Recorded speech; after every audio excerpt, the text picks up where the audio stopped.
So you're having a conversation with someone and they tell you that sex is not a fixed part of a person's identity, but something that is merely assigned at birth. They go on to say that since sex is assigned at birth, it can be reassigned later if the person discovers that a mistake was made. What would you say? First, a person's sex is acknowledged, not assigned. There are many things that doctors learn about a baby when it's born, like height, weight, and blood type. Those things aren't assigned, they are acknowledged. Other things are assigned at birth, like a name. Babies are assigned names exclusively on the preferences of their parents. Changing a name before, during, or even after birth has no real impact on the person because it is not a biological part of their identity. So, if we know that some things are acknowledged and some things are assigned, what category does a baby's sex fall into? Is it more like getting a name from your parents, or more like learning your blood type from the doctor? I think the answer to this is pretty clear, which leads to the second point. Second, sex is determined by our reproductive system. In most cases, humans were born with 2 chromosomes, either XX or XY.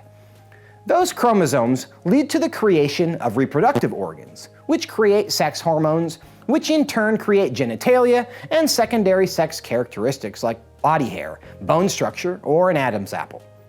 Within our species, there are only 2 reproductive systems, male and female. While they clearly matter for reproduction, that's not the only reason they matter. Men and women differ in how their brains operate, how they solve problems, what diseases they are susceptible to, and so much more. But some people are intersex, you say.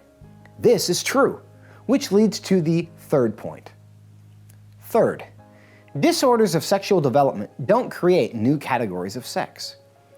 Not every person's reproductive system develops neatly along a male or female path, but that does not mean that they are not male or female. Some people are born without limbs. Others are born blind. Disorders of sexual development are not evidence of a new sex category any more than disorders of the cardiac or respiratory systems are evidence of new kinds of hearts or lungs. A baby born with ambiguous genitalia is not evidence of a new sex within the human species. How do we know this? Because the disorders of sexual development do not create a new chromosome, a new sex hormone, or a new type of genitalia. They have not replaced the need for male or female, nor have they found a new way to reproduce. They are simply evidence that sometimes our bodies don't develop or function as designed. But let's be honest, we're all evidence of that in our own ways, aren't we? The truth is, neither science nor logic support the idea that sex is assigned at birth. So next time someone tells you it is, here are the 3 things to remember.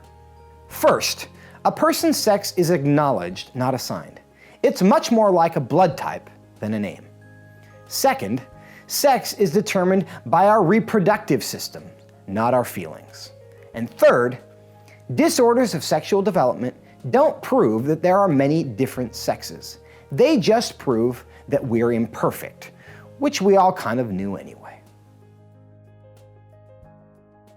If you like this video, let us know below.